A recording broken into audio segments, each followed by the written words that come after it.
Hər kəsə xoş gördük.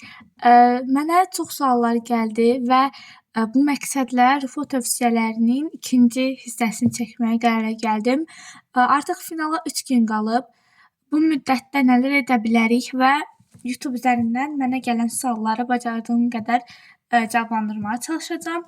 İlk olaraq onu deyim ki, həm 9-cu sinif buraxılış imtahanına, həm də ki, Respublika Fen Olimpiadalarının finalına hazırlaşdığım üçün uzun müddət boş vaxtım olmurdu və video çəkə bilmirdim. Yalnız indi boş vaxt eləyə bildim. Ona görə də videonu indi çəkəcəm.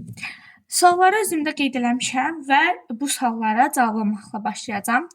İlk olaraq belə bir sualla qarşılaşdım ki, tanıdığım bir biologiya qalibi ilə video çəkə bilərsənmi?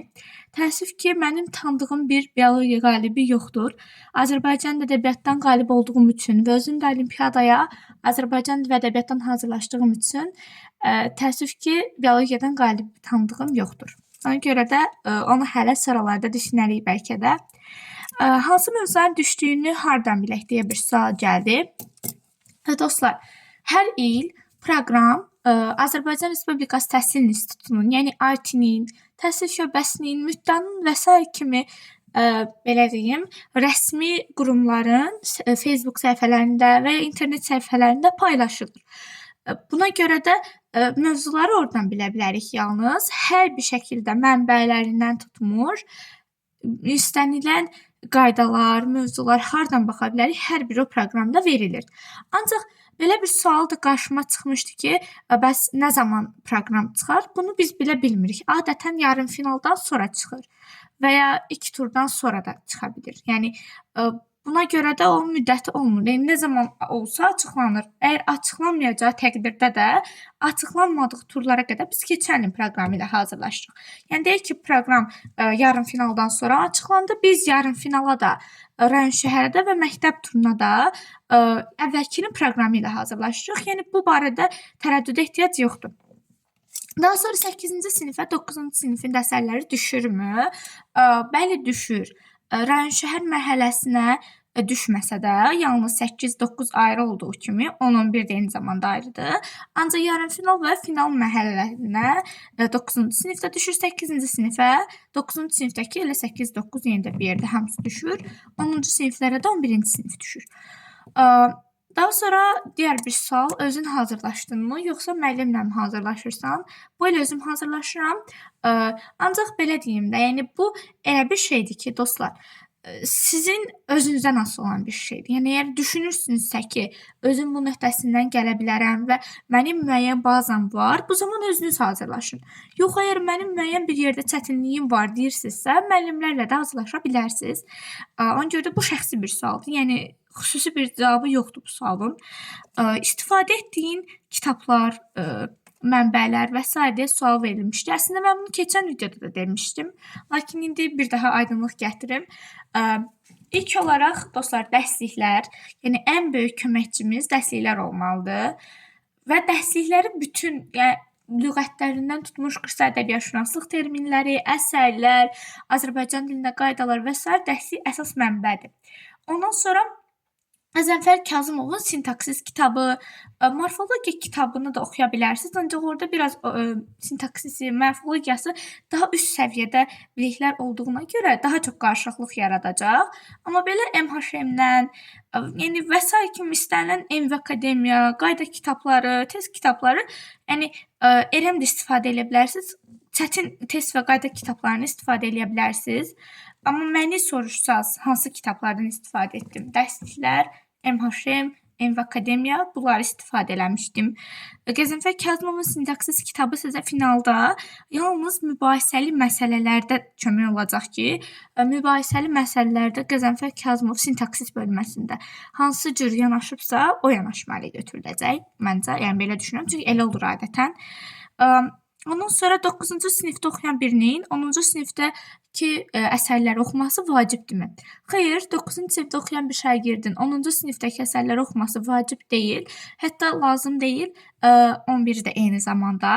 Sadəcə bir dənə yubilyarlar, onların bir yaradıcılığı, həyatını həm Wikipedia üzərindən, həm də ki, onun birin dərslikləri üzərindən araşdırsanız, məncə çox yararlı olacaq bu.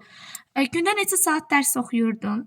Açıqcası belə timer qoşub nə qədər saat dərs oxuduğumu bilmirəm. Qoşmamışdım, yəni ölçməmişəm heç vaxt. Ancaq günümün böyük bir hissəsini dərslərimə sərf eləyirdim.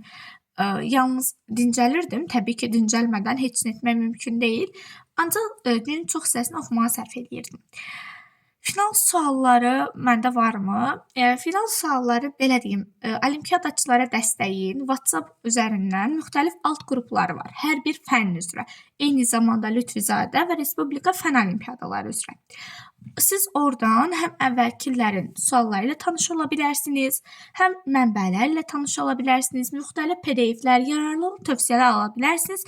Yəni elə oradan əldə eləsəniz daha yaxşı olar və mən də elə oradan əldə eləmişəm. Final üçün Bakıya mı gəlməliyik? Bəli, final üçün də, mükafatlandırma üçün də mütləq Bakıya gəlinməlidir. Belə deyim, bu il Azərbaycan Dövlət Neft və Sənaye Universitetində olacaq əksər fənlərin finalı. Lakin səhv etmirəmsə, fərqli məkanlarda da olacaq. İnformatikanın və digər praktika və nəzəri turlar ayrılan fənlərdən deyəsən ayrı-ayrı məkanlarda olanlar olacaq, amma ən çox Azərbaycan Dövlət Neft və Sənaye Universitetində olacaq. Amma ümumi hər bir məkan Bakıdadır. Yəni mükafatlandırma üçün də, eyni zamanda final üçün də Bakıya gəlməlisiniz. Bu bütün regionlarda yaşayan şagirdlər üçün keçərlidir. Yarın finaldan finala keçid balı. Ümumiyyətlə, keçid balları dostlar əvvəlcədən müəyyənləşdirilən bir şey deyil. Bu belə tənzim olunur. Deyək ki, məsələn, yarın finaldan finala 60 nəfər şagird keçməlidir. Yəni bu belədir ki, yarın finaldan finala 60 nəfər şagird keçir və o 60 nəfərdən şagird sayına əsasən 30 nəfəri aşağı yaş qrupu və yuxarı yaş qrupu üzrə hər yaş kateqoriyasında 60 nəfərdən 30 nəfəri qalib elan olunur. Ancaq, yəni o 60-cı ilə yarın finaldan finala keçid ərzində 60-cı ilə eyni bal toplayan şagirdlər də finala keçmiş olur. Yəni keçid balı bizim özümüzdən asılı bir şeydir. Məsələn, deyək ki, 60-cı şagird toplayıb 90 bal üzərindən 60 bal, bu zaman keçid balı olacaq 60. Yəni 60 və 60-dan yuxarı yığan şagirdlər keçəcək. Ona görə də yəni bunu dəqiq demək mümkün deyil. Və eyni zamanda hər dəfə nəticələr açıqlananda Azərbaycan Respublikası Təhsil İnstitutu, yəni IT keçid ballarını da paylaşır. Ədəbiyyatdan tövsiyələr, dostlar, sadəcə əsərləri əzbərləyin, qısa ədəbiyyatşünaslıq terminlərini əzbərləyin, nəzəriyyəni oxuyun. Tövsiyələrim budur, yəni sadəcə əzbərləyin. Əsərləri nəzm, nəsr fərq etməksizin çalışın əzbər bilin. Bundan sonra bir şagird yazmışdı ki, mən 8-ci sinifdə tarixdən olimpiyada gedərəm. Mənə necə bir tövsiyə verə bilərsən? Mən Azərbaycan ədəbiyyatdan qalib olduğum üçün digər fənlərdən təəssüflər olsun ki, tövsiyələr verə bilməyəcəm. Sadəcə oxu. Yəni tövsiyəm bu ola bilər ki, çalış, heç vaxt belə deyim, yorula bilərsən, bəzən usana bilərsən, ancaq yəni geri çəkilmə. Təslim olma. Rifonun sənə qalib gəlməsinə icazə vermə. Sən rifoda qalib gəl. Finala necə suallar düşür? Dostlar, finala həm açıq, həm qapalı suallar düşür və suallarda belə deyim, mətn əsasında da suallar düşür, doğru yanlış tipli suallar da düşür. Yəni bu səbəbdən final sualları elədir ki, məsələn biz müəyyən qədər rayon şəhər və yarım final necə suallar düşdüyünü bilə bilsək də final sual sayı baxımından, sual tipi bu bilinmir. Yəni tam olaraq final günü bilə bilərsiniz ki, necə suallar düşəcək. Amma yubilyarlardan biz bilirik ki, mütləq həyat yaradıcılığı oxumalıyıq, çünki oradan suallar düşür.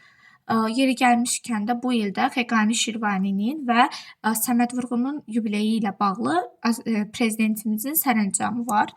Sərəncamı da oxusanız yaxşı olar. Dilə Dövlət Qayğısı deyə bir PDF var. Onu da oxusanız çox yaxşı olar, çox xoş olar. Məktəb turu ilə bağlı tövsiyələr. Əslində mən bunu bu videonu əvvəldən çəkməyi planlaşdırmışdım, lakin indiyə qismət oldu çəkə bilməyim. Məktəb turu ilə bağlı tövsiyələr oldu ki, rayon şəhər mərhələsində necə hazırlaşacaqsınızsa, məktəb turuna da formada hazırlaşın. Bu video dostlar biraz qısa oldu, çünki yalnız sualları cavablandırdım. Əgər yenə də hər hansı bir qaranlıq qalan məqam varsa, soruşmaq istədiyiniz sual varsa, verə bilərsiniz. Bir də mən bir şərh oxumuşdum, bir şərh yazmışdı ki, dediklərin hər birinə qatılmıram deyə. Əslində mən tənqidləri qəbul edirəm. Yəni o şərhi oxudum və açıqcası həmin şəxsin olimpiada qalibi olub-olmadığını da bilmirəm. Neçənci sinifdə oxuduğunu da bilmirəm. Sadəcə mən öz düşüncələrimi paylaşmışdım həmin videoda və məsələn, bu il artıq mən o hissi, o təcrübəni yaşadığıma görə, yəni 9-cu sinif buraxılışla bərabər olimpiadanı necə yürüdək, belə deyim, necə alınır? Məsələn, olimpiada qalibi olan biri 8-ci sinifdə təbii ki, 9-cu sinif buraxılış imtahanından 280+, 290+ bal yığmağı hədəfləyir. Və 200+ o şəxsi qane etmək üçün qırmızı attestatlanmaq istəyər hər halda, belə deyim, olimpiada qalibi olan bir şəxs. Bu səbəbdən də və olimpiada qalibisizsə zaten çox məsuliyyətli bir şagird olduğunuz anlamına gələr yəqin ki bu və buraxılışa da çox məsuliyyətli yanaşacaqsınız və məktəb dərslərini də aksatmamalı lazımdır ki, gələcəkdə sizə ən çox köməkçi olan elə məktəb dərsləriniz, məktəbdə qurduğunuz o biliklər olacaq. Yəni məktəb dərslərini heç vaxt geri atmaq olmaz. Məktəb dərsləri biz buraxılışın 3 fənni və üstəgəl də ki, olimpiadanın əgər blokunuza, sizin öz qrupunuza aid olmayan bir fəndən hazırlaşırsınızsa, üstəgəl də o. Yəni bütün bunlar təbii ki, sizin daha çox vaxtınızı alacaq və siz məsələn iyuldan hazırlaşmağa başladığınızı, iyul, yəni bu vaxtlardan hazırlaşmağa başladığınızı nəzərə alsaq, əslində yəni nə bilim gecikmiş ola bilməzsiniz. Çünki avqustdan başlasaz belə, yəni avqustun sonları yenə də gecikməzsiniz. Ancaq belə deyim də, mümkün qədər elə bir şeydir ki, yəni mən sırf Azərbaycan ədəbiyyatdan deyirəm. Həmin şəxs hansı fəndən gedib bilmirəm, amma ədəbiyyatdakı o əsərləri əvvəldən əzbərləməyiniz sizə o qədər kömək olacaq ki, o qədər dəstək olacaq ki, hələ əvvəlki finala keçməmisinizsə, oxumamısınızsa, olimpiada təcrübəniz yoxsa, mütləq ki, mən elə avqustdan əsərləri öyrənməyə başlayın deyərəm. Yəni bu səbəbdən də elə iyundan yavaş-yavaş, yəni başlasanız əsərləri oxumağa, öyrənməyə, bu sizə çox kömək olacaq. Mən öz təcrübəmi deyirəm ki, mənə əvvəlki ildə qazandığım o təcrübə çox böyük kömək oldu. Mən yəni bu il keçən ildən nisbətən daha az vaxt sərf elədim olimpiadaya. Əgər mən keçən ilki qədər vaxt sərf etməli olsaydım bu il, buraxılışı təbii ki, biraz geri belə deyim, qalmış olacaqdı buraxılış fənlərindən hazırlığım. O səbəbdən də işinizi şansa qoymayın deyirəm. Amma bir söz var ki, ehtiyat igidin yaraşığıdır. Yəni nə qədər erkən başlasanız, mən demirəm artıq məktəb bitdi, siz mütləq olimpiadaya başlamalısınız. Xeyr, o formada da nəzərdə tutmuram qətiyyən. İyul ayından, avqust ayından başlayıb, avqustun əvvəllərini, 8-ci sinifsə avqustun sonu da sizə kifayətdir. Ancaq artıq bu illər məktəb turunda olduğunu nəzərə alsaq, vaxt məhdudiyyəti var. Həqiqətən də çox belə vaxt çatdırmaq mümkün olmur. O səbəbdən də çalışın ki, erkən başlayasınız ki, rahat-rahat da işlərinizi çatdıra biləsiniz. Yəni yarım final üçün çox test işləmək lazımdır. Onu da çatdırmaq lazımdır. Həm test, həm məsələlərin əzbərlənməsi, həm 9-cu sinif əsərləri, belə. Və finala düşən son bir sual tipi var ki, lingvistika. Bu lingvistika elə bir şeydir ki, siz bunu, yəni belə deyim, xüsusi öyrənə bilmirsiniz. Yəni lingvistika bir praktikadır. Lingvistika nə qədər praktika eləsəz, bir o qədər gözəldir və nümunə suallar da var lingvistika ilə bağlı. Əvvəlki illərin final sualları da var. Onları işləyərək lingvistikanızı inkişaf elətdirə bilərsiniz. Mənim fikirlərim bu qədər. Və əgər yenə də sizə qaranlıq qalan, soruşmaq istədiyiniz hər hansı bir sual, hər hansı bir məsələ varsa, YouTube üzərindən verə bilərsiniz suallarınızı. Çalışdığım qədərilə hər birini cavablandırmağa çalışacağam. Görüşənədək.